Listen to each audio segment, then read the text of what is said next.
Então, nós vamos dar início, então, ao nosso debate sobre mediunidade. Você com o nosso colega Dr. Jaider, de Minas Gerais, juntamente com a sua filha, a Luciana, e a Maria José da Costa. Então, com a palavra, Jaider, pode assumir aí o início do Tá debate. bom. Tá ótimo, Wilson. Obrigado, viu? Ora, vamos começar falando primeiro sobre o conceito de mediunidade.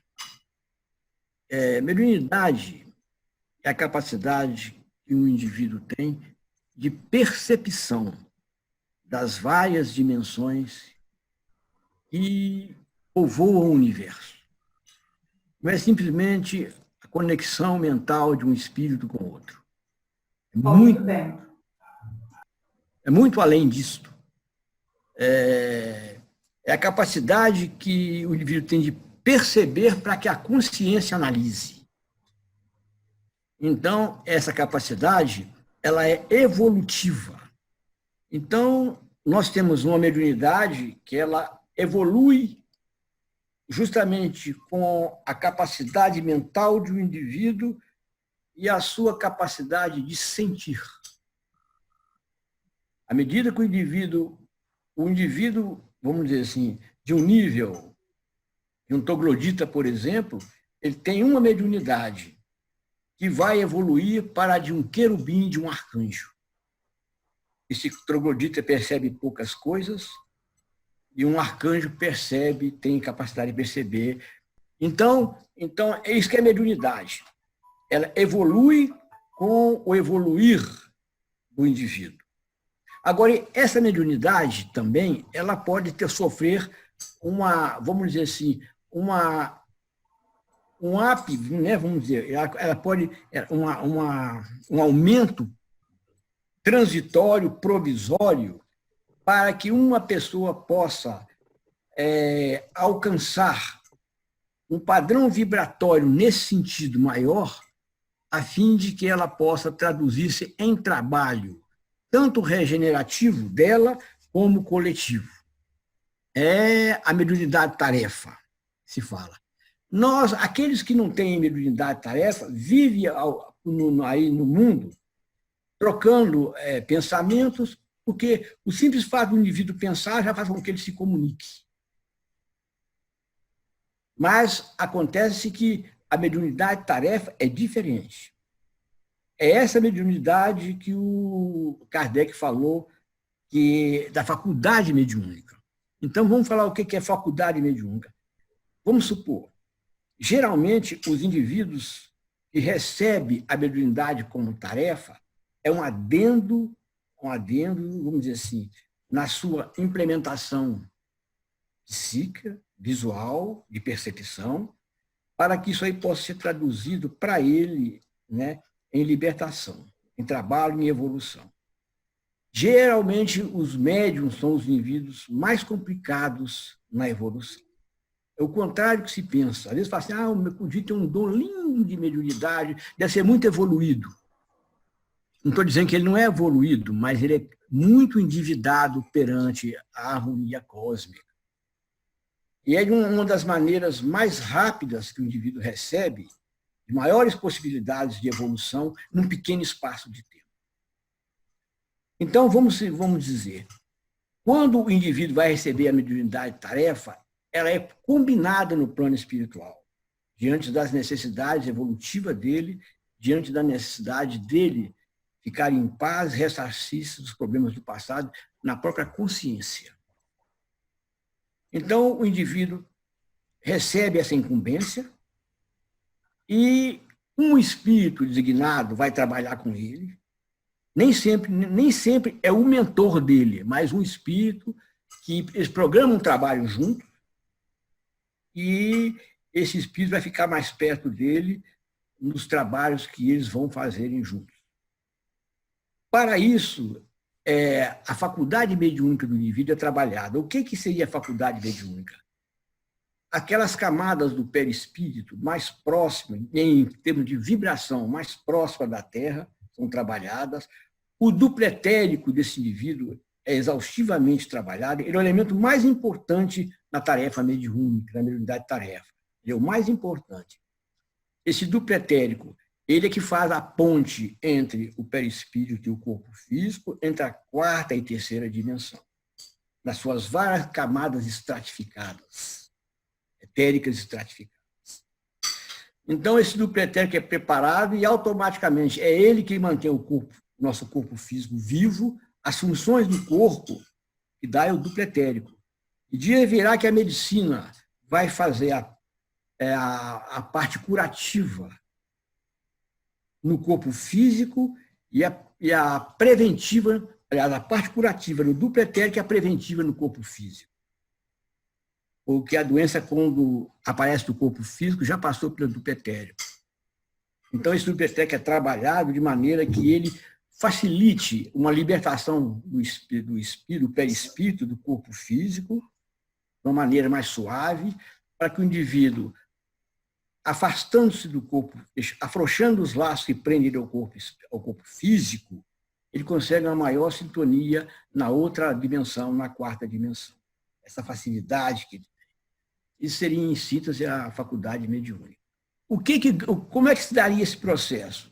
Esse processo é o seguinte: diante das dificuldades da vida, nas reencarnações, várias reencarnações, todos os atos cometidos contra a própria consciência e as leis cósmicas que regem a vida coagulam energias negativas no perispírito ou no corpo mental. Geralmente no corpo mental e também no corpo astral ou perispírito, como que chama. Essas coagulações, elas podem sair do indivíduo em termos karmáticos, de sofrimento mesmo, em doenças, em patologias ou dificuldades na vida, ou ela pode sair em trabalhos educativos mediunicamente. Então, quando o indivíduo faz esse trato na espiritualidade e começa a trabalhar essa mediunidade dele em reuniões, o que acontece? Quando ele se prepara, e todos nós sabemos que uma mediunidade tarefa, para ser bem conduzida, o nível ético e de conhecimento do indivíduo tem que ser aprimorado. Tem que ser aprimorado. Por quê? Porque ele vai precisar de aumentar a frequência de suas vibrações. Então, é por isso que se fala para os médios se educarem, se evangelizarem, porque ele vai precisar de requintar as vibrações dele, para ele ter uma maior sintonia com o mentor e com a tarefa que eles combinaram. Toda vez que esse indivíduo vai para uma reunião e que ele, em sofrimento, ou uma sofridade, ou entidades mediúnicas dele e mentais dele, para auxiliar essa entidade, ele automaticamente, os núcleos de dificuldades que esta entidade tem vão fazer sintonia com os núcleos de dificuldade dele. E ele vai exonerar esses núcleos de dificuldade dele à medida em que ele, através da sua boa vontade, de seu espírito de fraternidade, que vai elevar a frequência vibratória dele, ele conseguir também auxiliar esses necessitados. Então, toda vez que houver uma sintonia daquilo que ele traz em si e do que o espírito precisa de melhorar, que entra em sintonia com ele, e nesta hora a sintonia dele com o trabalho com o mentor tem que ser muito bem ajustada, porque geralmente é o mentor que sustenta ele nessa situação para que ele, ao entrar em sintonia com as dificuldades do espírito e a dele, ele não entra em derrocada. Porque aí ele está sustentado pela boa vontade, pelo espírito de fraternidade e pelas energias do mentor. Então, o indivíduo, muitas vezes, esses indivíduos conseguem, numa encarnação, esses médios, numa encarnação, fazer uma verdadeira faxina no corpo mental, no corpo astral dele, fazer um tratamento de beleza perispiritual que uma doença crônica, às vezes em várias encarnações, não ia conseguir fazer. Então, é para o indivíduo uma grande possibilidade de evolução. Querem completar alguma coisa? Eu vou falar um pouco sobre a minha percepção né, como dialogadora, e a minha percepção como médium não ostensiva, né? Porque todos nós somos médiums. O médium é preparado, como meu pai diz, principalmente a nível de duplo etérico, para o desenvolvimento da faculdade mediúnica, mas todos nós somos médiums, né? Porque todos nós percebemos as correntes mentais que estão em torno de nós, né? Consciente ou inconscientemente, nós percebemos essas correntes mentais e nós influenciamos e somos influenciados através da nossa mente, do nosso pensamento, né? E atualmente, nesse momento, principalmente em que nós estamos aqui nessa pandemia, né? É nítido como que a gente está conseguindo ver algumas mudanças no nosso orbe a olho nu, né? Coisas que antes a gente não via, Tani, de forma tão expressiva. Hoje nós estamos conseguindo ver a olho nu. E eu me pergunto muito, né? Eu acredito assim que grande parte, né, de vocês também que estão aqui hoje, 8 horas da noite, estudando e que estão ativos, né, nessa questão mediúnica, eu me pergunto muito qual que é o nosso papel, né, nesse processo de transição da Terra. O que a gente pode fazer para contribuir, né, para esse processo como médiums e como grupo mediúnicos e nós ainda mais, né, como profissionais de saúde? O que nós podemos fazer para contribuir nesse processo como médiums, como grupo e como sociedade, né? Essa é uma questão assim bastante complexa. Eu acho que ela tem várias respostas. E eu acho que uma das questões que a gente poderia, né, estar conversando aqui, já que é o nosso tema, é como médiuns e como grupo mediúnico. Nós sabemos que atualmente o que tem acontecido uma limpeza do submundo astral, né? Isso já tem acontecido já há mais anos, mas nós estamos vendo de forma mais expressiva atualmente essa limpeza do submundo do plano astral. E com esse processo de limpeza, né, para a Terra estar preparada para esse processo de regeneração, muitos dos espíritos que lá habitam e às vezes estão há muito tempo sem reencarnar, estão com uma energia muito pesada, né, uma vibração muito pesada, estão subindo para a crosta terrestre. E com esse processo, nós todos, principalmente os encarnados, estão sentindo isso, e isso tem se expressado, né, com algumas questões mentais. A gente tem visto, né, nos nossos meios de convivência, muito frequentemente, um medo generalizado, crises de pânico, depressão, crises de ansiedade. Nós temos visto isso com mais frequência, né, no nosso meio. Então, a espiritualidade tem buscado grupos mediúnicos que estão bem preparados, né? Que têm condições de receber, de ajudar no acolhimento desse tipo de espíritos, que são considerados mais refratários, acolhê-los para que eles possam estar fazendo esse encaminhamento, né?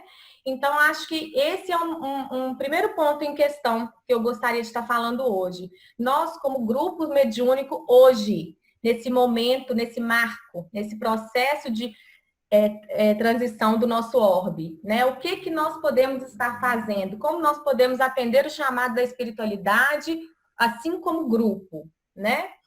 Então, um dos mecanismos é nos tornarmos aptos, né? Para estarmos recebendo esse tipo de espírito, estarmos agindo ativamente nesse processo.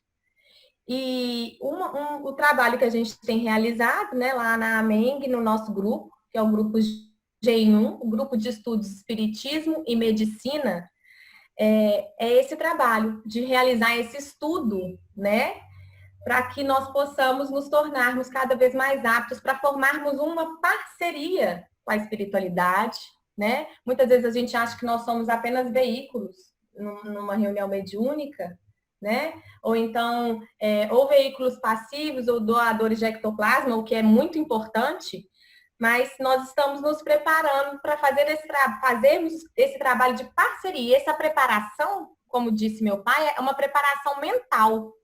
E nunca se fez tão importante a consciência disso.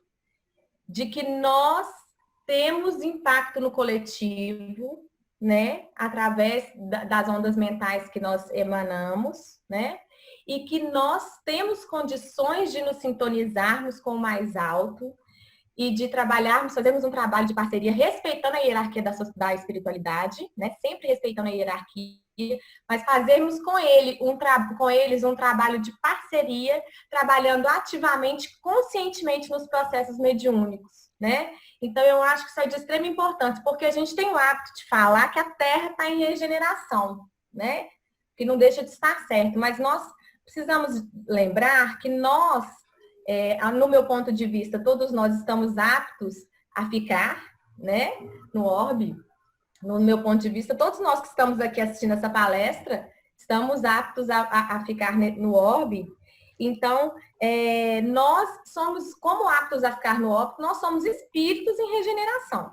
Não é só o orbe que está em regeneração. Nós somos espíritos em regeneração. Assumir a responsabilidade disso é de uma forma, né, dar uma certa insegurança, né? E de outra forma nos traz assim uma beleza muito grande em que nós, como na nossa pequenez, como indivíduos, nós podemos fazer parte de um processo tão maravilhoso, tão grandioso. Então é um processo de autoconhecimento mesmo, conheça-te a ti mesmo. Essa é a vigilância. É uma questão de disciplina também, né? É uma questão de disciplina. Joana de Ângeles fala que a disciplina antecede a espontaneidade, né? Atualmente, nós, né, podemos nos considerar pessoas que nós já não falamos muitas coisas, né? Nós já não fazemos muitas coisas, tem certas coisas que a gente não faz mais, né? Que nós não consideramos que fazem mais parte de nós, né? Mas a gente tem que ver a questão mental, né? Porque o invisível, ele é tão expressivo como o visível, né? Nós não podemos ver, mas a gente sente. Então, esse processo de vigilância é um processo, é um treinamento mesmo, é um exercício, precisa se dar do uso da vontade para que ele aconteça, né? Então, nós precisamos fazer isso de forma consciente. Treinarmos a vigilância mental. Reunião mediúnica é primordial para isso, para ajudar a gente a treinar vigilância mental. Quando a gente entra numa reunião mediúnica, né? O que a gente faz? A gente entra em oração, a gente evita pensar nas confusões do nosso dia a dia, nos nossos estresses, nas nossas preocupações, né? Se a gente vai pensar num filho, num irmão, num marido, a gente vai pensar emanando positividades, energias boas para ele. Então, a reunião mediúnica é primordial para ajudar a gente a treinar essa vigilância mental. E a gente está ali, né? Não vamos nos enganar. Nós estamos ali treinando para viver do lado de fora, viver melhor do lado de fora, né? E a nitidez mental. A nitidez mental é o contrário da vigilância, né? É a gente saber emanar aquelas ondas mentais que a gente quer que elas plasmem, que elas coagulem, que elas concretizem, né? Então, a gente precisa de ter conhecimento para a gente conseguir emanar uma onda mental com nitidez a ponto de que ela vai se concretizar, né? Tudo aquilo que está muito difícil de acontecer no visível, o que a gente faz? A gente vai reproduzindo no invisível, no nosso pensamento. Vai reproduzindo com repetição, né? Com repetição, com concentração e com nitidez mental, para que ele se concretize no visível. A nitidez mental, ela é a principal característica mental que a gente precisa de ter para a gente conseguir realizar uma ideoplastia, né? Para que a gente consiga plasmar uma ideia. É a nitidez mental. Então, na reunião mediúnica, nós usamos isso o tempo inteiro, né? Na hora que a gente está conversando com o espírito, na hora que a gente está fazendo um passe no espírito, na hora que a gente está emanando positividades, ondas de calma, de tranquilidade. A gente tudo está trabalhando com mente, com nitidez mental, com mente, e está sempre o tempo todo trabalhando com vigilância. Então, a questão que eu considero mais importante nesse aspecto, para nos tornarmos conscientes, ativos no processo mediúnico, parceiros, mais aptos ao trabalho, porque quanto mais aptos nós estamos, mais a espiritualidade pode contribuir. Mais ressonância nós temos com ele, né? Com eles, e mais eles conseguem contribuir. Quanto mais aptos nós estamos, mais nós conseguimos enxergar além, né? Às vezes eles passam na nossa reunião, eles passam a espiritualidade mostra uma coisa para a médium e o mentor vem falar assim que ela viu 10%. Então, quanto mais aptos nós tivermos, mais nós conseguiremos estar contribuindo para que a espiritualidade possa contribuir mais, né, conosco. Então, esses 2 treinamentos que eu considero essenciais, nitidez mental e vigilância mental, que todos os 2, eu queria fazer um exercício com vocês. Antes de fazer esse exercício, eu queria passar a palavra para a Maria, se ela já estiver disponível. Boa noite a todos, né? Obrigada pelo convite, pela oportunidade de estar com vocês aqui, é uma grande alegria. Vocês me desculpem aí pelos imprevistos da hora, mas eu tive aí esses problemas técnicos que a Carol me deu um suporte, a quem eu agradeço muito. Obrigada, Carol. Eu acompanhei uma pequena parte da fala do Jaider, acompanhei uma pequena parte da fala da Luciana, então eu não sei... o que vocês estão falando é sobre a mediunidade, Jaider, em si? É a mediunidade. Eu vou continuar o raciocínio, aí você vai pegar. Você já conhece, você vai pegar. Então, voltando a falar aqui na mediunidade, na prática mediúnica, vamos dizer assim, é muito importante que os médiuns da reunião, tanto os médiuns sustentadores quanto os médiuns ostensivos, saibam de alguns aspectos muito importantes na reunião. Por exemplo, um aspecto muito importante é o ectoplasma. O ectoplasma. Nós sabemos que o ectoplasma é uma força muito grande que o encarnado tem. O encarnado tem. E essa força, junto com a força mental do encarnado e a força mental da espiritualidade, podem gerar prodígios que nós estamos muito longe ainda de aquilatar. Então, a gente sabe perfeitamente que nas reuniões mediúnicas, essa energia ectoplasmática ela é muito usada. Por isso que eles pedem para colocar uma lâmpada vermelha, porque é uma lâmpada de ondas longas, as ondas curtas, de ultravioleta, por exemplo, não deve ser colocado, porque elas atacam diretamente o ectoplasma. Ele ressente, quando ele sai do médium, e ele pode sair visivelmente ou invisivelmente, depende da frequência que ele sai. Mas é um ambiente mais escuro, para poder não interferir na flexibilidade, na sensibilidade do ectoplasma. E nessa hora que os indivíduos estão concentrados, estão em prece, é a hora que esses ectoplasmas são oferecidos. Quando se pede para fazer uma vibração para alguém, quando você faz aquela vibração, você leva a sua mente lá, você leva a sua energia ectoplasmática também, curativa também. Então, que hora é essa hora? Então, a gente sabe pelos trabalhos já publicados, no começo do século passado, no final do século passado, atrasado, por pesquisadores, que esse ectoplasma ele sai justamente nas junções dos chakras. Ele sai com maior facilidade nas junções dos chakras. E existem ectoplasmas específicos, vamos dizer assim, para cada chakra, que tem uma função em cada chakra. Então, esse ectoplasma é ele que, vamos dizer assim, que é responsável pelo metabolismo, pela excreção que o corpo físico faz. É responsável pela produção, pela memória, ele é responsável pela procriação, então os éteres procriativos. Tudo isso existe nesse ectoplasma, que nós ainda começamos a estudar, ainda vamos continuando a estudar isso aí para frente, a ciência vai chegar nisso aí. Mas o que acontece é que, justamente, o indivíduo, estando com a mente alinhada, com o espírito de doação, buscando, com a mente dele, principalmente na hora da respiração, por isso que o oriental trabalha muito com a respiração, Na hora da respiração, esse ectoplasma, ele se desconecta, vamos dizer, desconecta. O duplo etérico desconecta, os centros de força desconectam, afrouxam. É nessa hora que ele afrouxa que ele solta o ectoplasma. Então, é importante, quando as pessoas falam para poder fazer relaxamento com respiração, já justamente nessa respiração ele está liberando ectoplasma, principalmente se a mente dele permite. É uma coisa interessante, que vocês podem experimentarem.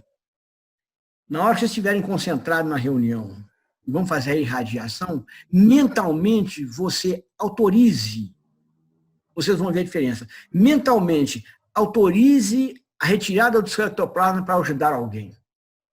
Faça essa experiência, vocês vão ver o corpo de vocês dar uma demonstração de que alguma coisa está acontecendo. Alguém falar, fulano está em sofrimento, nós podemos fazer uma oração, vamos fazer uma irradiação para ele. Naquele momento que você concentrar para fazer a irradiação, autorize mentalmente, dê a autorização mental, dê a sua aquiescência, a sua participação consciente e ativa. Você vai ver que o seu corpo responde imediatamente. Alguma coisa vai acontecer. Os mais sensíveis vão sentir o ectoplasma sair. Os menos sensíveis vão sentir um calafrio, um arrepio, qualquer coisa desse nível. Mas alguma coisa à medida que for refinando a sensibilidade, vocês vão sentindo isso. Isso é muito importante, porque é naquela hora que a reunião está acontecendo, que está se oferecendo preces, energias, vibrações para essas pessoas, a espiritualidade trabalha ativamente. E se fosse descrever para nós o que eles fazem numa hora dessa em favor da coletividade, nós não acreditaríamos. A gente não acreditaria o tanto do trabalho que é feito, com essa junção perfeita entre a reunião mediúnica, o espírito de responsabilidade, o estudo, o médium estudar, o médium tentar se melhorar a cada dia. Não é ser santo não, que nós não somos, mas tentar cada dia melhorar a sua convivência, né? O médium se dispor em boa vontade, se preparar. Quanto mais ele fizer isso, mais ele vai oferecer as suas energias, mais ele vai purificar o seu perispírito e mais ele vai iluminar a sua mente. Isso aí é uma coisa muito visível. Eu, como psiquiatra, e quando a pessoa vem com essa responsabilidade, com essa programação que ele aceitou do lado de lá, diante dos painéis de vida que ele viu, das culpas que ele traz, quando vê os deslizes que ele andou cometendo, nós lá temos uma consciência diferente. A gente quer rapidamente ficar em paz de consciência e aí ascender mundos melhores. Então, aceita muitas coisas. E aqui, às vezes, costuma não ter a boa vontade e a responsabilidade suficiente. Então, tem pessoas que, às vezes, abandonam, vêm com a tarefa mediúnica e abandonam a tarefa mediúnica e vão entrar na via crucis da doença mental. Porque muitas vezes o que segurava ele na estabilidade mental era o compromisso e a vivência desse compromisso. À medida que ele não assume o compromisso e quase sempre passa a voltar a viver aquele pano de fundo do seu caráter, da sua individualidade, o seu relacionamento do dia a dia, aquelas energias incrustadas no passado, dos seus atos infelizes, começam a se exonerar, não em maneira produtiva e terapêutica, como se você tivesse assumido uma reunião onde ele, na responsabilidade, no esforço, no trabalho, exoneraria de maneira homeopática, ele passa a exonerar essas forças de uma maneira patológica. Aí as doenças mentais podem aparecer. Eu internei muita gente, tratei de muita gente, durante os 35 anos que eu trabalhei no Hospital Espírita André Luiz, que foram médium, estavam padecendo uma mediunidade protraída, uma mediunidade que ele começou a desenvolver e começou a trabalhar e por alguma coisa qualquer deixou de fazer e foi dar o braço à doença mental, aos consultórios psiquiátricos, aos medicamentos psiquiátricos e aos hospitais psiquiátricos. Mas muitos mesmo. Muitos falaram assim, eu já fui médico, eu trabalhei em reuniões espíritas, já recebi espírito. E a gente nem sabe por que deixou. É nessa invigilância que a Lu falou. E a gente tem que ter vigilância. Porque para você ganhar uma concessão para poder, numa encarnação, caminhar, fazer uma sepsia de várias outras, isso aí tem que ter um sacrifício. Não pode ser uma coisa que, assim, que nós achamos que não vai dar valsa. Tem que haver uma dedicação. Tem que haver um objetivo. Tem que ter um objetivo. Por isso que a mediunidade é algo que requer muita responsabilidade. Então, nós temos um mentor que fala assim, olha, a mediunidade, a tarefa mediúnica, a mediunidade tarefa, é a antessala da doença mental. O indivíduo geralmente, é a antessala, a mediunidade é a antessala da expiação. O indivíduo que recebe uma concessão mediúnica, uma possibilidade de crescimento muito grande, e desdenha, o próximo passo quase sempre é a expiação. O Jaider, é só uma complementação no sentido de ratificar a sua fala, comprovar a sua fala, né? Porque eu me enquadro exatamente nesse aspecto do exercício da mediunidade, a mediunidade tarefa. Eu iniciei a minha educação mediúnica em 84, debaixo de muita disciplina, porque na década de 80 nós trabalhávamos com um único dialogador para vários médiuns, ao lado de cada médium de sustentação. Então, nós tínhamos que esperar a oportunidade para falar. E, com isso, eu adquiri um desenvolvimento de trabalho de desdobramento na companhia do amigo espiritual. Eu saía, fazia o trabalho mediúnico na companhia do amigo espiritual e voltava. E assim fui fazendo o trabalho mediúnico até ser convidada pelo Jaider em 2009 para entrar lá no nosso grupo mediúnico de quinta-feira na Associação Médico Espírita. Em 2009, eu já tratava com o Jaider de depressão desde 98.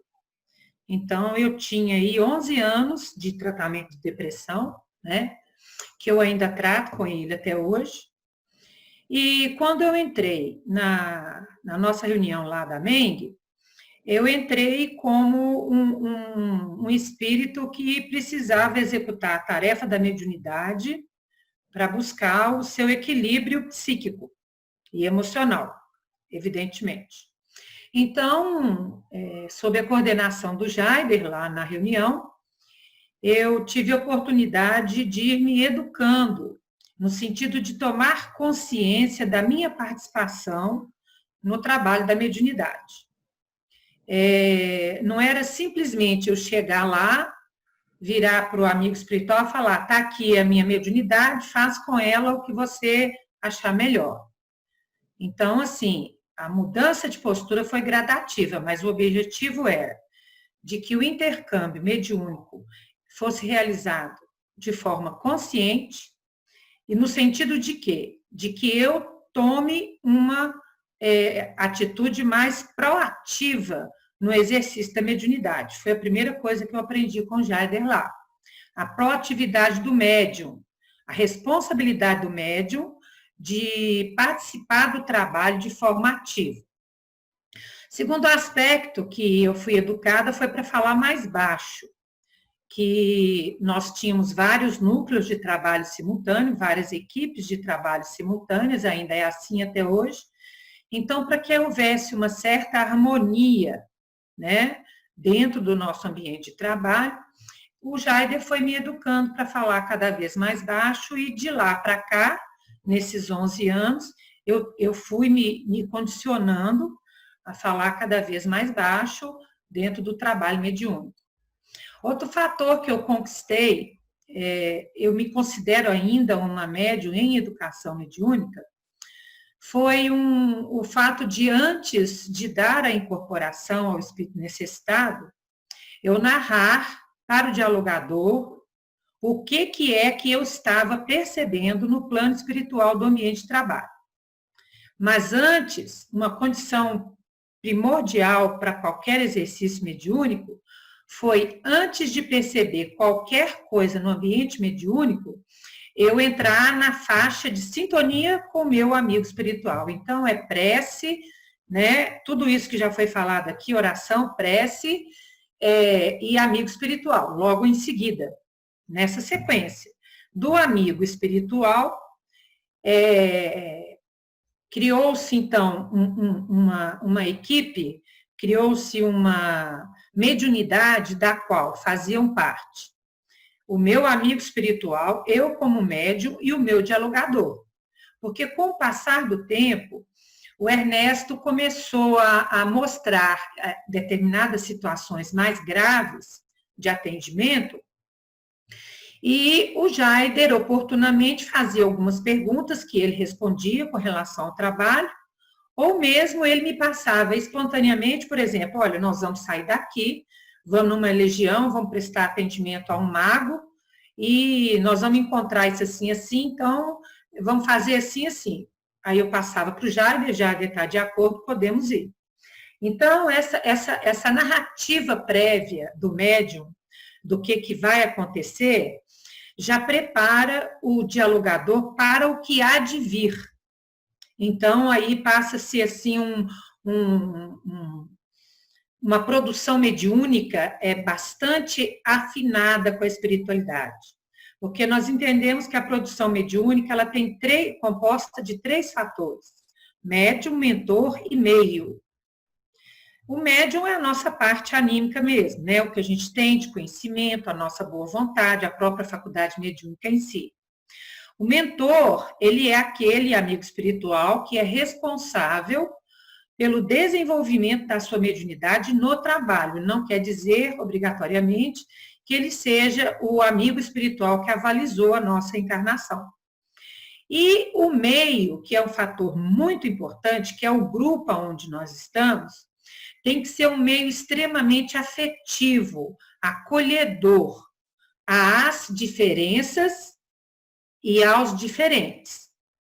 Porque hoje em dia, no exercício da mediunidade, com muitas informações novas e intercâmbios com entidades que antes não eram admitidas nas reuniões, e hoje são, a segurança e a aceitação do meio é muito importante. Então, um grande fator que colabora pelo desenvolvimento do nosso trabalho é a afetividade que nós construímos entre nós na convivência do trabalho e fora dela. Então, às vezes, em algum trabalho mediúnico que eu participei, que ele é transcrito para estudo posterior, ninguém critica o que eu faço, mas eu me dou a liberdade de criticar. E se alguém questionar, eu acho ótimo. Então, eu acho que o médium tem que ter humildade para ser questionado, tá? Não quer dizer que todo questionamento que venha, ele pode estar embasado em todo o grupo, então tem que ter essa abertura de grupo, da coordenação da equipe. Nós estamos 3 coordenadores na nossa equipe, e quando a coisa chega para nós médiuns, ela chega de uma forma muito amena, muito humana, muito fraterna, e dificilmente o médium se melindra com qualquer correção que ele tenha que fazer. Então, a nossa produção mediúnica, ela tem esses 3 fatores. Eu acho que são fatores imprescindíveis em qualquer produção mediúnica, né? PM é igual a M mais M mais M, falo isso muito nas nossas lives, e mentor, médium e meio. E é importantíssimo que a gente entenda também o seguinte, a Lu falou muito do alinhamento mental na hora da reunião, mas se o médium, o sustentador, o dialogador, não desenvolve o alinhamento mental fora da reunião, ele dificilmente vai dar conta de improvisar no horário da reunião. Por que eu falo isso com vocês? Eu estou na mediunidade desde 84. Mas no meu processo psicoterapêutico, os maiores desafios que eu tinha no campo do autoconhecimento, eu enfrentei em 2013 e 2014. Então, 2015 para cá, eu fui asserenando a minha intimidade, a minha maneira de existir, de me portar, de me dirigir às pessoas, e fui educando a minha maneira de ser numa efetiva transformação do meu comportamento, com a mudança que para mim não tinha conflito nenhum. Eu fui mudando gradativamente, mas primeiro, para eu fazer essa mudança, eu tive que me perdoar e aceitar quem eu fui até aquele momento ali. Então, eu acho que muitas vezes, nós trabalhadores na doutrina, nós descuidamos do nosso processo de autoconhecimento. Então, quando a gente não tem consciência de nós mesmos, nós não vamos ter consciência da nossa produção mediúnica. Então, acho que o alinhamento mental, ele precisa ser desenvolvido fora do ambiente do trabalho, porque dentro a espiritualidade vai usar aquilo que o médium tem a oferecer. Então, para eu não me delongar muito, falar do grupo, né, do trabalho da equipe, que está nesse segundo livro, que é o Desobsessão, Relatos e Práticas Mediúnicas, ele nasceu antes do Jaider publicar o primeiro livro dele, Enigmas da Desobsessão. Em 2014, o Jaider direcionou um pouco mais a minha mediunidade no sentido de aplicar determinadas técnicas que são narradas nesse livro que a Lu está mostrando aí. E nós passamos, então, por 2 anos de um laboratório na nossa reunião, onde o Jaider foi testando as teorias dele, que estão no Enigmas da Desobsessão. E quando ele lançou o livro, o Enigmas da Desobsessão, ele não coletou informações somente na nossa reunião, porque ele participa de várias reuniões há muitos anos, e ele vai ter oportunidade de falar dessa coleta de dados. Então, quando o livro dele foi publicado em 2016, nós já tínhamos 2 anos de gravação dos atendimentos mediúnicos que eu fazia na reunião de quinta-feira.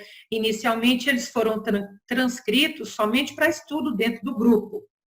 Mas, ao passar do tempo, a equipe quis compartilhar o conteúdo do que a gente estava vivenciando dentro da reunião, e aí surgiu o livro do grupo GEM1, do qual eu sou somente a médium, não tenho mérito nenhum no que diz respeito ao conteúdo dos atendimentos. Brinco muito com a nossa equipe, que eu fui só o carrinho de mão para carregar o material aí, para construir essa obra, e me coloco aí à disposição de vocês para aquilo que vocês considerarem oportuno e necessário. É só isso. Eu queria primeiro falar mais alguma coisinha sobre a reunião mediúnica. Uhum. Eu queria, rapidamente, só fazer um acréscimo a essa questão que a Maria falou, que eu acho que pode ser útil para a reunião de vocês, que é uma dinâmica que a gente faz na nossa reunião também, de fazermos uma equipe de trabalho, onde um dialogador, onde tem o médium, né, um dialogador mais experiente, falando conversando com o espírito, e um outro observando para aprender. Em determinado momento, nós fazemos uma troca, onde o dialogador menos experiente, ele tem a oportunidade de conversar com o espírito, com o experiente atrás, supervisionando. Então, todos têm a oportunidade de estarem passando pela experiência, né, para estarem aprendendo esse processo, tanto de desenvolvimento mediúnico, quanto como dialogador. Então, na nossa reunião mediúnica, a gente também faz esse intercâmbio, né? E essa transição, onde a gente monta várias equipes separadas para que todos lá estejam aptos a executar todos os tipos de trabalho e atender todos os tipos de espíritos que apareçam sem grandes dificuldades. Então, pode completar aí, pai? Eu queria falar mais um pouquinho só sobre a questão do grupo mediúnico.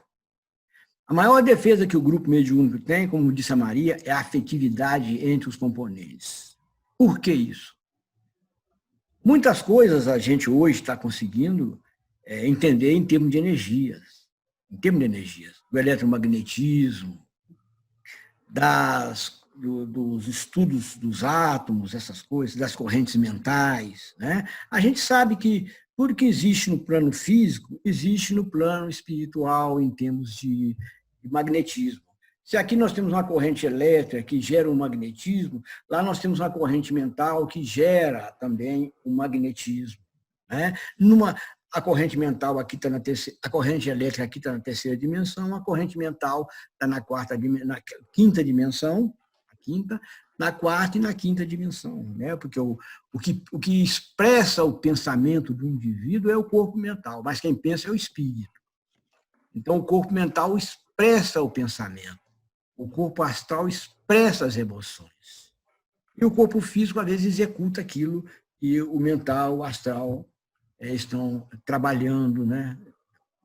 Então, o que acontece é o seguinte: a maioria das coisas que se passam em nosso nível mental, emocional, a gente desconhece. Nós não só não desconhecemos nós, não. O autoconhecimento é muito importante para que você dê à sua individualidade uma nota única na sua individualidade, né? Que nós somos únicos, cada um com o Criador. Cada um tem uma nota única, tem uma assinatura única no universo. Mas o que é importante é que quando o grupo tem afeto um pelos outros, né, que um gosta do outro, que à medida que a gente vai tentando melhorar, né, se autoconhecer, a gente para de projetar nos outros as nossas dificuldades, a gente passa a ser mais tolerante, mais, vamos dizer assim, mais fraterno. Quando isso acontece, o que se passa em nível subjetivo? As correntes magnéticas mentais, né, elas aumentam de frequência na vibração do afeto, e isso faz com que crie um campo eletromagnético de afeto, um campo que protege o grupo contra as incursões dos adversários do trabalho que vai ser feito. Mas protege isso não é simplesmente pelo fato religioso. Nós precisamos entender, estudar mais, como diz Kardec: amai-vos e instruí-vos. Nós precisamos estudar mais, né?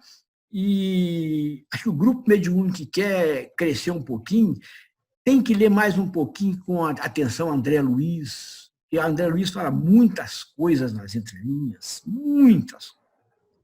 Nós ainda vamos decifrar para frente. À medida que você vai lendo, você vai vendo muitas coisas. E essa corrente afetiva, ela faz uma proteção natural, porque os adversários da ordem, os enganados, vamos dizer assim, né? Na realidade, não existe o obsessor, existe o obsediado. Nós todos somos obsediados, uns pelo pensamento de revolta, de vingança, outros pela culpa, por aceitar essa sintonia pela culpa, né? A gente sabe que uma das melhores maneiras de obsediar o indivíduo é criar a culpa nele, porque criando a culpa, baixa a vibração dele e entra em sintonia com a vibração do perseguidor, e ele joga as imagens mentais, os flashes mentais das culpas do indivíduo na mente dele, para que ele baixe o padrão vibratório, para ele poder se acessar com o plug dele das dificuldades que ele tem. E quem está numa posição melhor não é alcançado pelo que está na posição inferior. Mas a sintonia afetiva entre o grupo é muito importante, e sem que o grupo perceba, aciona energias de alta frequência que quem está no padrão baixo de vingança, quem está no padrão baixo de desordens, de contra as ordens do Criador, do Cristo no orbe, não consegue atingir. Porque isso aí não se fabrica com a mente. Sente-se com o coração, com o sentimento. Então, não se consegue atingir. Por mais que o indivíduo, no plano espiritual, seja mentalmente possante, com a nitidez mental, com a força mental, o coração é que vai comandar realmente esses aspectos afetivos da frequência vibratória. Se o indivíduo adquire poder mental através do conhecimento, ele só vai adquirir capacidade de acionar esse poder de uma maneira mais ampla se ele tiver assessorado pelo sentimento de fraternidade, de amizade. E a gente sabe muito bem que nas regiões umbralinas não existe esse sentimento. Existe uma ordem muito forte, é um nazismo, né? tipo, quem estudou nazismo sabe, é um tipo do nazismo. Então, isso aí não gera aquelas frequências vibratórias do amor, da fraternidade. E com isso eles ficam, vamos dizer assim, impedidos de entrar na reunião, a menos que haja a permissão da espiritualidade maior, que é ela que realmente dirige tudo, né? Para que eles adentrem, para que sejam também socorridos. Mas aí, então, a gente vai começar com as perguntas. Primeiro para você, Luciano. Você falou que ia dar um exemplo prático, eu não sei, que eu entendi. Então, dentro da sua fala, você falou da questão da ideoplastia, né? Que é você emanar ondas mentais, né? Para concretizar assim, o visível, né? Você poderia, assim, dar uma exemplificação para a gente, numa reunião mediúnica, como é que isso é feito? Assim? Sim. Eu ia fazer com vocês um exercício, mas eu acho que não tem necessidade. Fica para uma próxima vez. Eu acho que as perguntas são mais importantes. Mas eu poderia dar assim, né? A ideoplastia, na reunião mediúnica, em todo momento a gente trabalha. André Luiz mesmo fala que a mente é a base de todo o processo mediúnico, né? André Luiz fala melhor, né? Que tudo é trabalho da mente no espaço e no tempo, né? Então, a mente é a base de todo o processo mediúnico. Numa reunião mediúnica, a gente trabalha muito com magnetismo. A gente tenta consciência ou não. Nós estamos trabalhando com magnetismo. Ao pensarmos, né, o que nós estamos fazendo? Nós estamos emitindo correntes mentais, né, ondas mentais, né? E essas ondas mentais, apesar de não serem visíveis na terceira dimensão, na quarta dimensão, elas movimentam um fluido cósmico e elas podem gerar o fenômeno que a gente chama de ideoplastia, né? A ideoplastia é a ideia que coagulou, é a ideia que coagula, que plasma, né? Então, na reunião mediúnica, a gente utiliza muito, né? De fazer uma indução com o espírito, né? Comunicante, como, por exemplo, vou dar um exemplo prático muito tranquilo de um tipo de espírito que vocês já devem estar muito acostumados, né?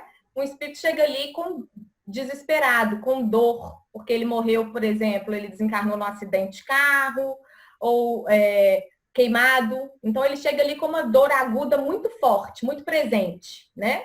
Então, o que a gente faz? A gente vai tentar conversar com ele. Não tem como conversar com quem está gritando de dor, né? Então, o que a gente faz? A gente vai falar com ele, que ele está no hospital, né?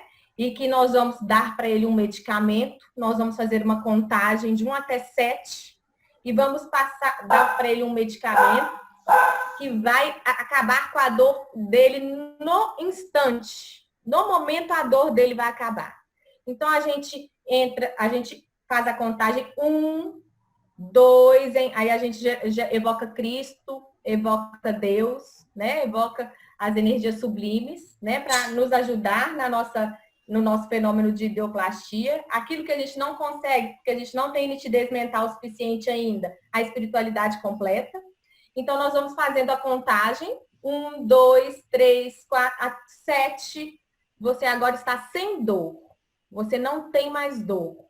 Você está tranquilo, você não sente mais nenhuma dor. E o espírito para de sentir dor. Então, isso é um fenômeno de ideoplastia.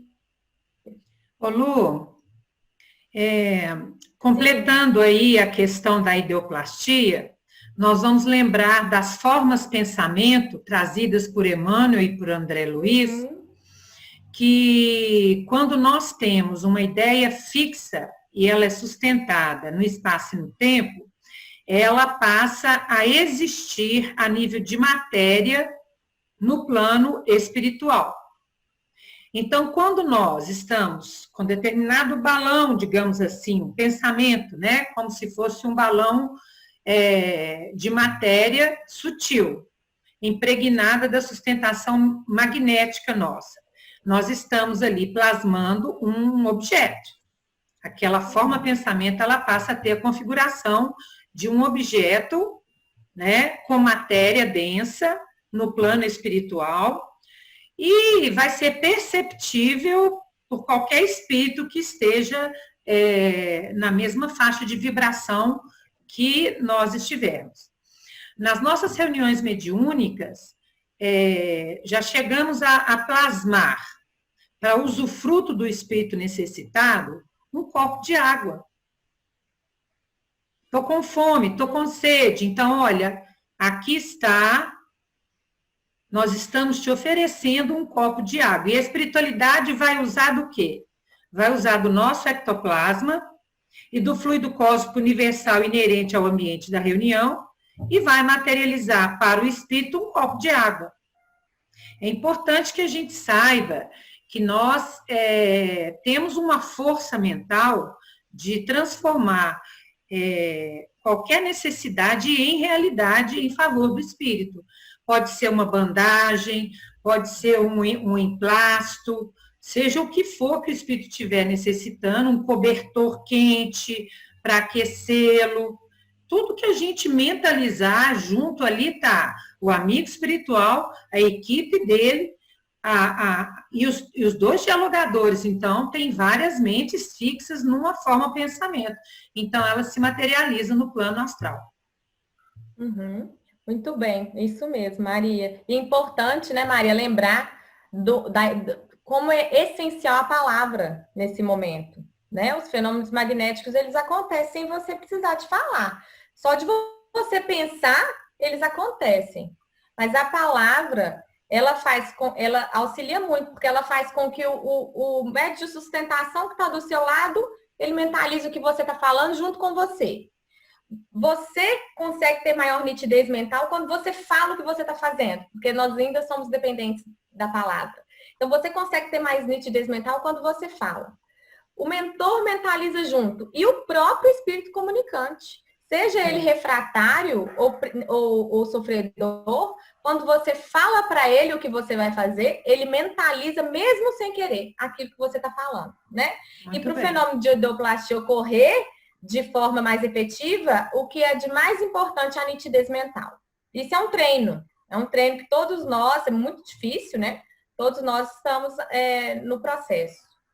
Jaider, Oi. vou sintetizar duas perguntas aqui, que cada pergunta daria uma palestra, mas se você puder sintetizar para a gente, né? É uma pergunta assim, quais os tipos de mediunidade e quais os principais cuidados para ser um bom médium? Bom, para os tipos de mediunidade, vamos dizer assim, de uma maneira geral, quanto mais o indivíduo ele caminha evolutivamente, vamos supor, ele tem uma tarefa mediúnica. Então, isso é combinado antes. Você vai ser um médium de cura, você vai ser um médium de cura, e com isso você é trabalhado para que seu ectoplasma, os seus chakras, com mais facilidade se desprendam para soltar energias curativas, e você vai ter um aporte maior, uma facilidade maior dessas energias, né, no seu duplo etérico, né? Então, porque olha só, o duplo etérico é como se fosse uma forma. O ectoplasma gira dentro da forma. Gira nos chakras. E o ectoplasma você tira de onde? Da respiração, da luz solar, que o Sol é que te dá essa energia, na realidade. Pequena parte são os alimentos. Pequena parte são os alimentos. Mas o que dá para você realmente o duplo etérico é o Sol. As energias do Sol. Que o homem ainda não descobriu. O homem só fala no Sol na luz solar. Mas o Sol manda muito mais do que a luz solar para nós. Ele manda vida. É na respiração, né, que você capta o maior aporte de duplo etérico. Então, você pode ser um médium de cura, vir com os implementos mais facilmente sintonizados para captar mais o prana ou a energia vital. Você capta com mais facilidade e doa com mais facilidade, então você vai ser um médium de cura. Né? Aí nós poderíamos ter, como você falou, poderia ter várias conversas, porque o tipo de ectoplasma que você vai doar para determinadas pessoas que necessitam, são tipos diferentes. Bom, mas ainda não vamos entrar nessa área, não. Mas você pode ser um médico que tenha a sua faculdade mediúnica mais implementada para ser um psicógrafo. E se for mais útil você ser psicólogo, se a sua programação é para ser um psicógrafo, por exemplo, você pode ser um médico de psicofonia, é mais fácil para psicofonia. Né? Então, isso aí vai depender, vai variar muito. Mas a realidade é o seguinte, a mediunidade sempre visa um bem comum e um bem daquela pessoa que está a serviço. Uma outra coisa que a gente quer colocar aqui rapidamente, são muitas coisas que vêm na mente da gente, né? E colocar rapidamente, é que a mediunidade não adoece, tá? O que adoece é a mente. Então não existe mediunopatia. Esse termo não existe. A mente é que interpreta a percepção de uma maneira doentia. Então, o que adoece é a mente. É a que vai analisar o que está observando. A mediunidade, não. Então, a questão da especificidade mediúnica, dos carismas, né, vai depender da programação do indivíduo. Agora, o indivíduo que desenvolve muito bem a mediunidade, ele se afina muito bem, ou se ele é um indivíduo mais elevado, como Chico Xavier, por exemplo, ele tem várias, ele tem praticamente todas, porque o Chico Xavier era um espírito ímpar, vamos dizer assim, né? Um espírito muito mais qualificado. Ele veio como...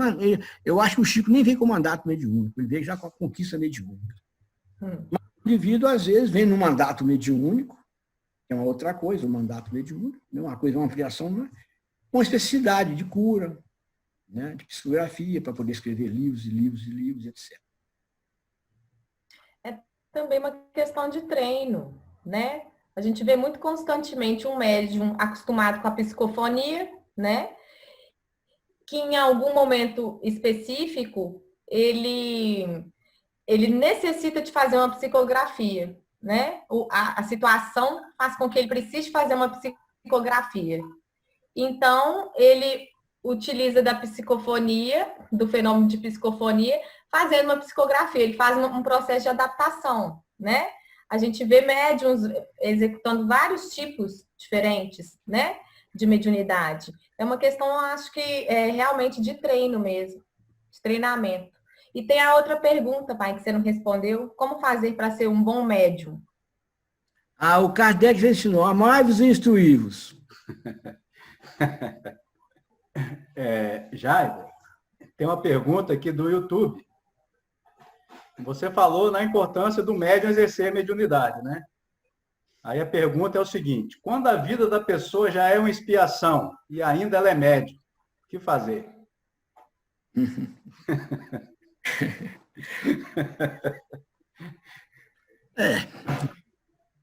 Aí a gente tem que falar assim, de qualquer maneira, isso nós temos certeza. A sua expiação, a sua mediunidade ainda é muito aquém daquilo que você, vamos dizer assim, precisa do que já houve na sua vida. Você está numa situação muito melhor. Isso eu te garanto. A sua mediunidade, a sua vida. E outra coisa, quanto maior a sua dificuldade para exercer a sua mediunidade, porque a vida te exige muito, mais mérito você tem. Isso que é importante, mais mérito você tem. Quanto mais dedicação você faz, apesar dos pesares, dos percalços, da dificuldade, das lutas, o seu galardão é muito maior. Você pode ter certeza disso, o seu galardão é muito maior. E o desenvolvimento da mediunidade, né, pode diminuir os processos de expiação dela, né? Quando não for possível, ele vai ajudar para que essa pessoa encare, para que mentalmente, emocionalmente, ela esteja mais firme e preparada para vivenciar os processos de expiação que é necessário que ela vivencie, né? Ô Maria, fala um pouquinho para a gente disso aí. Fala um pouquinho para a gente disso aí. Eu estava aqui pensando, né, sobre essa questão. Nós podemos ter reencarnado com a programação de expiação. Mas dependendo do nosso posicionamento diante da vida, nós podemos transformar essa expiação numa prova. E essa prova num testemunho. Então, assim, eu falo assim, com muita convicção nisso, porque eu já convivi com médiuns que vieram debaixo de profunda expiação, começaram no exercício mediúnico ainda dentro do processo expiatório, e à medida que a higienização energética do médium é realizada pelo trabalho mediúnico, as lutas expiatórias elas vão se amenizando. Então, uma frase muito conhecida de Chico é de que quando a dívida encontra o trabalhador, o devedor dedicado ao trabalho do bem, manda a misericórdia divina que o débito seja adiado por tempo indeterminado. Então, misericórdia quero e não sacrifício, é o que está lá no Evangelho. Reencarnamos debaixo de uma expiação. Mas, normalmente, quando nós estamos no contexto da expiação, nós também temos uma limitação muito grande de entender que as circunstâncias expiatórias que nos cercam são a vontade do Criador em nosso favor. Então, o que mais acontece nesses momentos de expiação é a nossa rebeldia, é a nossa revolta por estarmos vivendo aquela expiação. No clima da revolta e da rebeldia, com certeza a nossa expiação ela vai se manter no patamar expiatório. Mas se nós buscarmos ajuda, e não vai faltar, e nós nos dedicarmos ao trabalho, com toda certeza, ao longo de décadas, e aqui eu não estou falando que é num passe de mágica, porque a natureza não dá salto, no decorrer das décadas, a expiação deixa de ser, passa a ser prova, e a prova passa a ser trabalho. Então, é importante que nós tenhamos esse tipo de consciência. O Jaider comentou aí atrás sobre a questão do equilíbrio psíquico e emocional do médium. Já teve trabalhos lá na nossa reunião mediúnica de quinta-feira, que quando o Ernesto me levou a determinados ambientes de trabalho, eu, em prantos, falei com o Jaider, eu não entro aí nunca mais. Eu estava visitando um ambiente que me era familiar espiritualmente. E eu tinha medo de entrar ali novamente. Eu falei com ele, eu vou voltar, eu não aceito entrar aí. E o Jaider falou, Maria, calma, repensa um pouco, porque é uma belíssima oportunidade de você ter um registro diferente desse ambiente. Se você tem um registro doloroso desse ambiente, entra e trabalha, vai lá, faz o que você puder. Porque o registro que vai prevalecer vai ser o que você está vivendo nessa hora. Você vai ter uma oportunidade de uma organização psíquica e emocional num registro que vai estar gravado no seu inconsciente. Então, assim, a mediunidade para o médium, ela é uma das ferramentas que mais exonera as nossas imperfeições, as nossas emoções e psiquismos perturbados, e nos leva gradativamente a desenvolver um clima de autoconfiança e autovalorização na nossa própria capacidade. Porque nós viemos aí de uma fieira de reencarnações onde nós desrespeitamos as leis de Deus. E é natural que a gente reencarne debaixo dessas provas. Mas junto com as nossas provas, já está alocado aí na programação do nosso perispírito soluções que vão nos favorecer para sair delas. O Elísio, ele vê que há uma preferência da mediunidade intuitiva em relação à mediunidade sonambúlica. Então ele pergunta, seria por causa dos médicos não souberem lidar com o processo?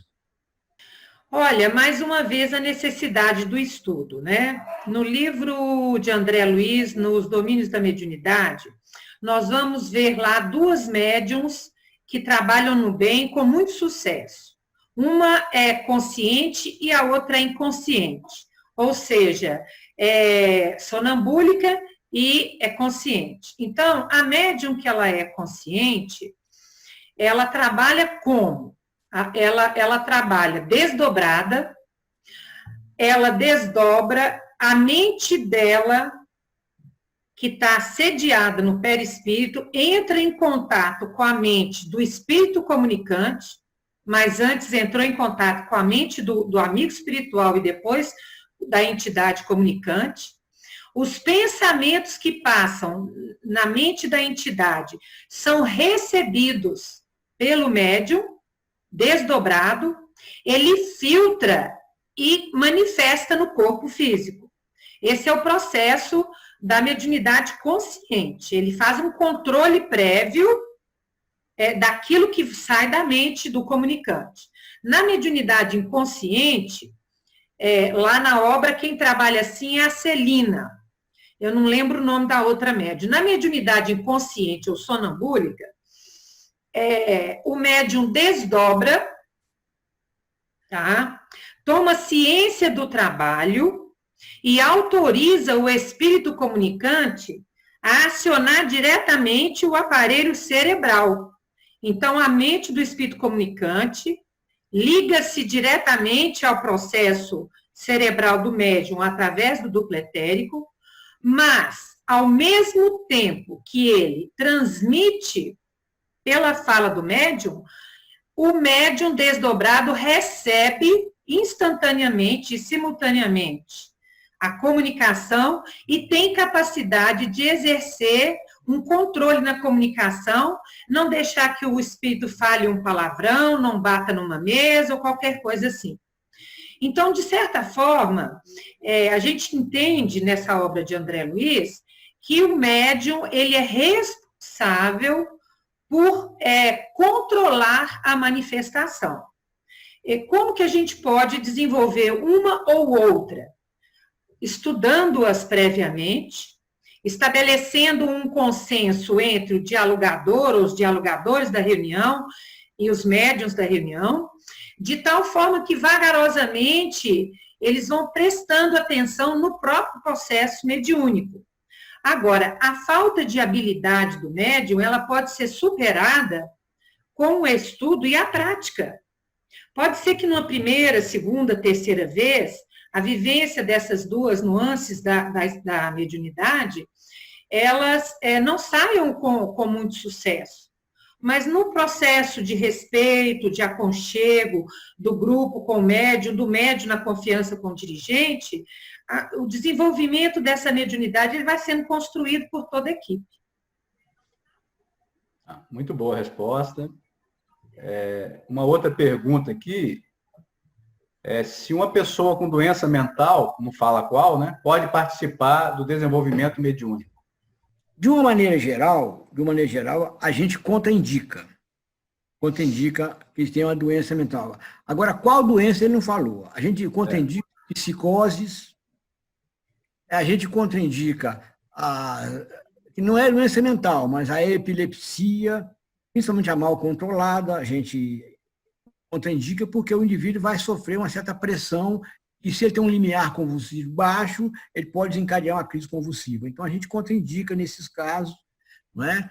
E a gente, de uma maneira geral, as neuroses, a gente não vê muito, se o indivíduo está equilibrado, né? Se ele está equilibrado nas neuroses dele, né? Se não for coisa muito grave, é caso por caso que a gente tem que analisar.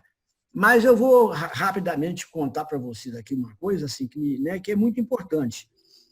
Uma pessoa foi me encaminhada, por um... Não vou falar quem não, mas um expoente do espiritismo. Me encaminhou essa pessoa. E ela tinha um quadro bipolar psicótico. E eu tratava dela, nesse quadro bipolar psicótico, ela estava equilibrada. E essa pessoa, né, ela tinha muita amizade com ela, lá de Piriopoldo, ela pegou e ele orientou ela que ela podia frequentar a reunião médica. E ela era uma médium excelente, tomando antipsicótico comigo. Fazia um trabalho excelente. Então, cada caso é um caso. Cada caso, a gente não pode generalizar, não. Eu tive muitos pacientes no consultório e depois desequilibraram eu caminhar para a reunião mediúnica. Entendeu? Mas ele usando a medicação. Agora, é isso aí, cada caso é um caso, a gente não pode generalizar isso. Uma pergunta do Japão, hein? Sintonia afetiva é o que Kardec denomina comunhão de pensamentos? Se ele tirou da Revista Espírita, de 1868. Eu acho que a comunhão afetiva, ela vai além. Porque ela é construída não somente com base no conhecimento, mas na experiência compartilhada do trabalho. Então, eu quero crer que essa afetividade que nós tanto falamos aqui, nesse atendimento fraterno a qualquer obsessor, ele só pode ser feito se a equipe desenvolver um atendimento fraterno entre si. Por isso que eu acho que vem a comunhão dos ideais, do pensamento, das intenções de auxílio, mas aí é completada com essa capacidade de comungar a afetividade no bem. O que você acha, Lu? Eu acho que vai além também. Você pode ter uma comunhão de pensamento e ela ser completamente racional, né? Mas a sintonia afetiva, existe comunhão de pensamentos em sintonia afetiva também. É muito comum, você já reparou que é muito comum você que convive muito tempo com uma pessoa e que vocês têm uma sintonia muito boa afetiva, as pessoas começam a falar assim, que vocês parecem fisicamente, que vocês são parecidos, parecem irmãos, porque a gente, na verdade, a gente quer ficar perto de pessoas que pensam como nós. Então, acho que as coisas caminham juntas, né? Então, acho que isso caminha junto. É interessante a gente lembrar também, nessa questão, é que o sentido, né, da afetividade, do amor, é o mesmo do ódio, né? É o mesmo sentido, né, porém em direções opostas. É uma onda mental do mesmo sentido, porém em direções opostas, com frequências variadas, né? E é essa a razão que estão mas é a mesma onda. Olha que interessante. A gente mudando a frequência do ódio, a gente consegue entrar na frequência do amor. Mas eu gostaria de falar só um minutinho. Tem só um pouquinho? Tá, não, com certeza. Eu acho que sintonia afetiva não é a mesma coisa que comunhão de pensamento. Porque você pode estar com uma comunhão de pensamentos no mal. É uma comunhão no mal. E você pode, às vezes, estar com uma comunhão de pensamento no mal, com duas pessoas com a mesma finalidade, mas uma não gostar da outra. Mas, vamos supor, a pessoa se unem no plano espiritual, ou aqui mesmo no físico, para prejudicar um terceiro. Mas um não tem nenhuma ligação com o outro, mas tem ligação com aquele terceiro para ser prejudicado. A comunhão afetiva também, já chegou nas nossas reuniões, o indivíduo foi recapitulado, vamos dizer assim, e o parceiro, às vezes até homossexual ou mulher mesmo, vinha atrás do outro, desorientado, porque tinha uma ligação amorosa muito grande com eles, mas vinculado ao mal. Os dois vinculados ao mal. Gostavam muito um do outro, tanto é que o outro largou tudo e foi para cima, e foi atrás do outro, mesmo sabendo que aonde o outro ia, ele ia atrás. Então, aquilo que a Lu falou, né? A direção é como um espectro luminoso, desde o infravermelho ao ultravioleta. A direção é que vai falar isso.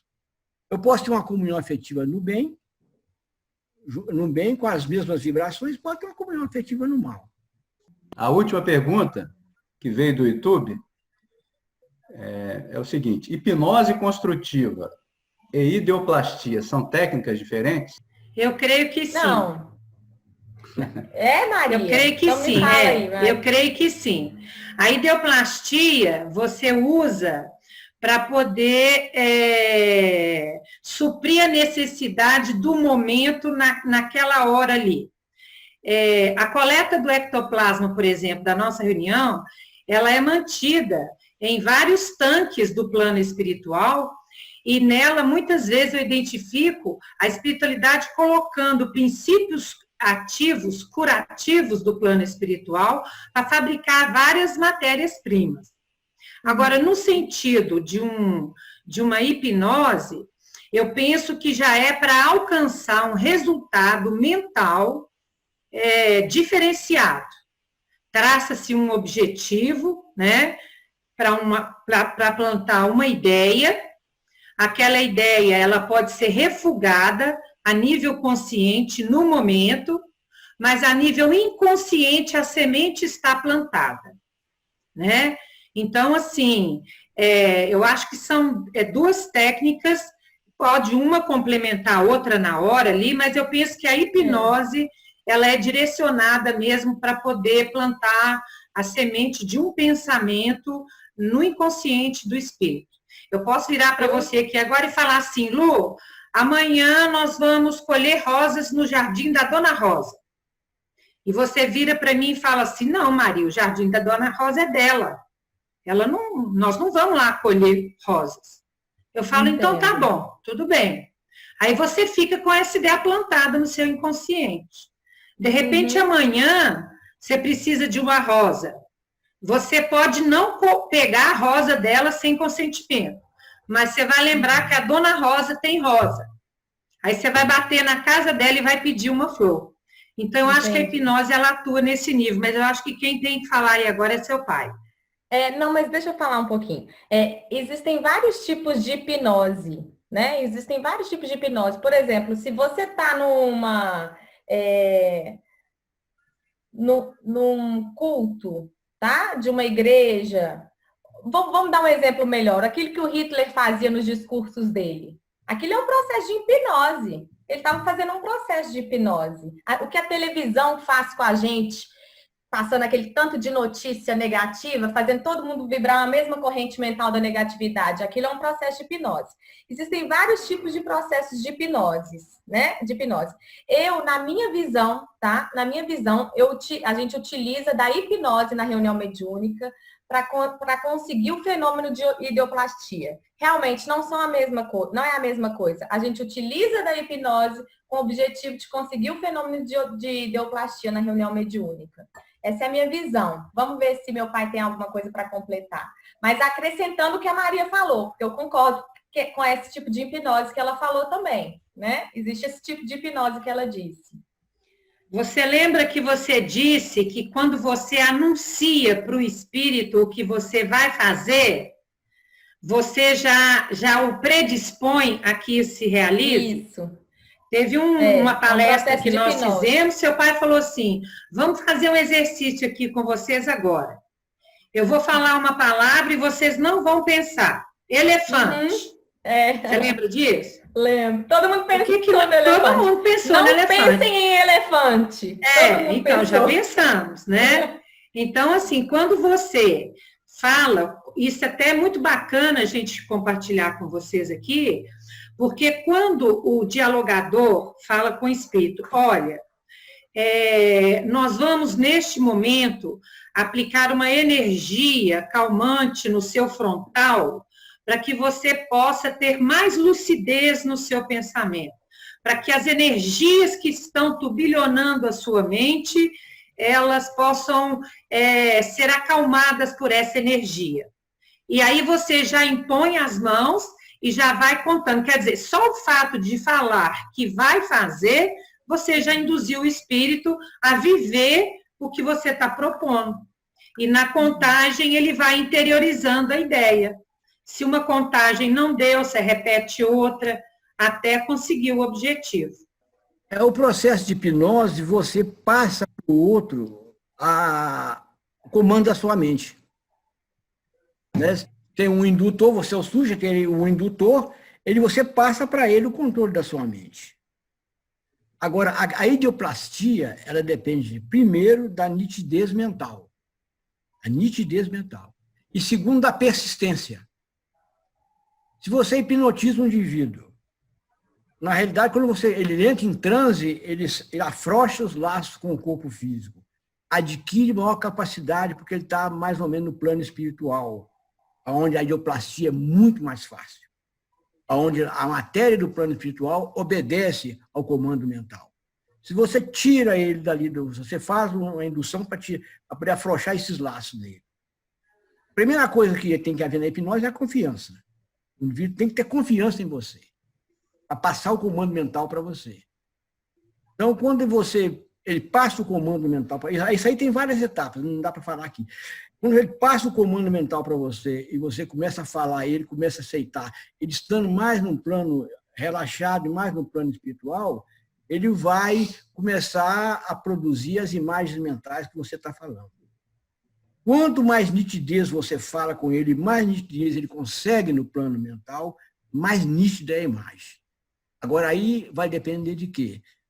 Da sua força mental, do orientador, força mental, da submissão da vontade dele e dessa entrega da vontade dele e, acima de tudo, do sentimento, para poder vitalizar a imagem que está sendo feita. Mas esse estudo aí é muito longo, viu, gente? Muito bonito. Ele é muito bonito, ele tem muitas nuances espetaculares, não dá para te falar aqui. Mas é isso aí que nós todos falamos juntos. Jaider, Luciana, Maria José, a gente agradece imensamente, tá, a participação de vocês. Tem várias mensagens aqui pedindo para que a gente dê continuidade a esse tema. Já convido vocês para um próximo turno, né? O debate 2 aí, que vai dar continuidade, tá? Mas com certeza vocês vão ser convidados, né? Já ficam, tá? Da minha parte, fica aceito o convite. Tá. A minha Estamos também. à disposição. É um assunto muito importante para a gente, vocês têm muito conhecimento, tá? E que a gente precisa extrair um pouco desse conhecimento de vocês, tá bom? Boa noite a todos. Muito obrigada pela oportunidade. Boa noite. Nós que agradecemos e desculpe eu não ter estado desde o começo, por favor. Nada. Não, tá tranquilo. Tudo é trabalho, né? É. Sim. Está perdoada. Obrigada, Jair. Obrigada aí, pessoal. Eu falar para a capelania. Eles. Um abraço, então, hein, a todos. Boa noite. A todos. Boa noite. Tchau. Boa noite. Boa noite. Fiquem com Deus. Um abraço aí no povo conhecido. Tá bom, será entregue. Obrigada.